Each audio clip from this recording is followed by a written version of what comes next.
नमस्कार, welcome welcome welcome to be wow. मैं क्षमता प्रकाश आप सभी का स्वागत करती हूं आपके पसंदीदा सैटरडे स्टोरी सेशंस में। प्रकाश, तो चलिए आज की स्टोरी की शुरुआत करते हैं। तो आज की जो स्टोरी है वो मैं आपसे सच्ची कह रही हूं, मेरी सबसे फेवरेट स्टोरी है। मैंने इसे अपने स्कूल में इंग्लिश लैंग्वेज के अंदर पढ़ा था। हमें ये स्टोरी जब आई उस दिन से उस स्टोरी के बारे में मुझे बहुत ज्यादा एक्साइटमेंट थी। ये स्टोरी जितनी ज्यादा इंटरेस्टिंग है उतनी ही ज्यादा मॉरल से भरी हुई है, उतनी ही ज्यादा इसमें बहुत बड़ी उम्र भर याद रखने वाली सीख है। वैसे तो स्टोरी बहुत ही सिंपल है, पर जैसे हम हर बार करते हैं, इस बार भी इस सैटरडे स्टोरी सेशंस में हम इस स्टोरी के नए पहलू को देखेंगे। तो चलिए स्टोरी की शुरुआत करते हैं। स्टोरी का टाइटल, मैं टाइटल बताने से पहले ये जरूर कहूंगी कि आई एम श्योर आप लोगों ने बी वाव को जरूर सब्सक्राइब किया होगा। अगर सब्सक्राइब नहीं किया है तो जल्दी से वो रेड बटन दबा दीजिए और subscribe to be wow. And definitely आपको अगर मेरे वीडियोस पसंद आते हैं तो उन्हें लाइक कीजिए, अपने दोस्तों, फैमिली, फ्रेंड्स, रिलेटिव्स में शेयर कीजिए and help me grow the channel. Wonderful. तो चलिए शुरुआत करते हैं सैटरडे स्टोरी सेशंस प्रकाश की। तो आज मैं आपको जो स्टोरी सुनाने वाली हूं उसका टाइटल है the Midas touch. I am sure ये नाम सुनते ही जिन्होंने भी ये स्टोरी एक बार भी पढ़ी होगी उन्हें वो पूरी स्टोरी याद आ गई होगी। तो चलिए शुरुआत करते हैं स्टोरी की। तो ये जो मिडास टच स्टोरी है ये एक राजा के बारे में है। देयर वाज अ किंग, एक राजा था जिसका नाम था मिडास। और वो उस राजा ने एक साधु की बहुत ही अच्छी तरह से देखभाल की थी। साधु बड़े खुश हुए और उन्होंने मिडास को एक वरदान मांगने की छूट दे दी। उन्होंने कहा, राजा मिडास, मैं आपकी सेवा से बड़ा खुश हुआ हूं, आपको जो चाहिए मांगिए। तो राजा मिडास सोचने लग गए कि क्या मांग सकता हूं मैं ऐसा क्या मांगू जिससे मुझे खुशी मिले। तो उन्होंने बहुत सोचा और ये कहा कि मुझे ऐसा वरदान दीजिए कि मैं जिसे भी छूं वो चीज सोने की बन जाए। साधु ने समझाने की जरूर कोशिश की क्योंकि वो तो बड़े ज्ञानी थे, उन्हें सामने आने वाला संकट दिख रहा था जो राजा मिडास नहीं देख पा रहे थे। पर हुआ यूं कि साधु के बहुत समझाने के बाद भी राजा मिडास अपनी बात पर अड़े रहे। उन्हें वैसा ही वरदान चाहिए था कि जिस भी चीज को राजा मिडास छुए वो चीज सोने की बन जाए। तो व्यूअर्स, ये बात सुनने में तो बड़ी अच्छी लगती है ना, कि देखिए ना कितना सोना हो जाएगा हमारे पास, कितने अमीर हो जाएंगे हम। पर हर बात की एक हिडन बात, ये एक छुपी बात जरूर होती है। तो चलिए देखते हैं आगे स्टोरी में क्या हुआ। तो राजा मिडास को वरदान तो मिल गया, राजा मिडास बड़ा खुश हुआ। तो मिडास राजा पहले 2 दिन तो बड़े जोश में था। जो चीज छूता सोने की बन जाती, जो चीज छूता सोने की बन जाती, पूरा महल सोने की चीजों से भर गया। पर अब क्या हुआ, मिडास राजा को इस वरदान की दूसरी बात समझ में आई। जब मिडास राजा को भूख लगती और वो किसी चीज को छूता, फल को छूता तो फल सोने के बन जाते, खाने को छूता खाना सोने का बन जाता। बहुत भूख से 2 दिन से मिडास राजा बिलग रहा था, बहुत ही भूखा था। उसे कुछ समझ नहीं आ रहा था कि क्या करे, ऐसा क्या करे कि वो अपनी भूख मिटा सके और अपना वरदान भी संभाल सके। पर कुछ नजर नहीं आ रहा था। इतने में राजा मिडास राजा की बेटी को ये सब दिखा। वो अपने पिताजी की ऐसी अवस्था देख बड़ी हताश हुई और उसी हताश में उन्होंने, जो मिडास राजा की बेटी थी, उन्होंने जाके तेज दौड़ी और मिडास राजा को छू लिया। उन्होंने अपने पिताजी को बड़ी मतलब ना बड़े जोश में आकर कि चलो मैं अपने पिताजी को थोड़ा सा उनके दुख को हल्का करूं, उनको थोड़ा अच्छा महसूस हो, ऐसी बात करूं। तो उन्होंने अपने जोश में पिताजी को छू लिया।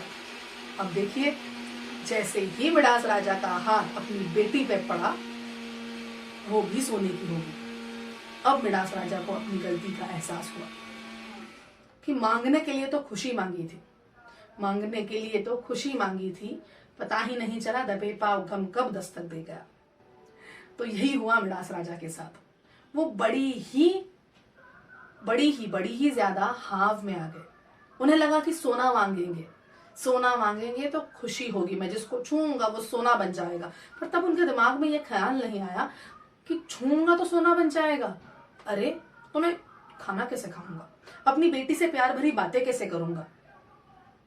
नहीं, वो तभी दिखा नहीं। और यही होता है जब हम किसी भी चीज की चाह रखते हैं। चाह रखना बुरी बात नहीं है दोस्तों, चाह होनी चाहिए, बस उस चाह का जो स्वरूप है वो मर्यादा में होना चाहिए। हमें अमीरी की चाह होना, किसने कहा नहीं होना, उस अमीरी की चाह होना बहुत सही बात है, महत्वाकांक्षी होना एक चीज होती है। पर पर पर पर पर ये बात जरूर याद रखिए दोस्तों कि महत्वाकांक्षी होना एक चीज है। और मैं वापस एक दो बात दोहराऊंगी कि किसी भी चीज के लिए उस चीज का हट रखना, उस बात पे अड़े रहना अलग चीज है।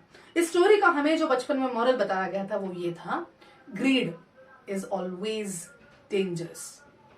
तो किसी भी चीज की ग्रीड इज ऑलवेज डेंजरस, ये हमें बताया गया था। इस स्टोरी के मद्देनजर हमें इस बात की सीख दी गई थी। पर अब देखिए, इसको और थोड़ा सा टटोलते हैं और थोड़ा सा इसमें देखते हैं कि और क्या क्या इसके सीख हो सकती है।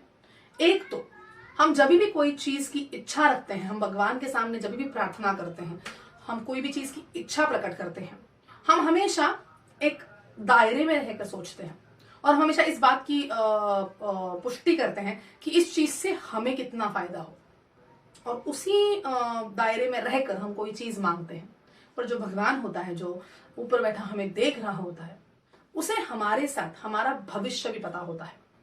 तो वो ये जानता है कि शायद ये चीज मांगकर हम अपने भविष्य को अंधकार में डाल रहे हैं। तो हमेशा हमेशा जब भी हम भगवान से कोई चीज मांगे तो आखिर में ये बात जरूर रखें कि आपको जैसा ठीक लगे वैसा कीजिए। क्योंकि हम बहुत बार अपनी चीजों पे डटे रहे तो शायद हमारी भी अवस्था मिडास राजा की जैसे हो जाएगी। क्योंकि हम जहां तक देख सकते हैं, हमारे भगवान की नजर शायद उससे आगे होती है। वहां से तो वो देखना हमारे लिए शुरू करते हैं।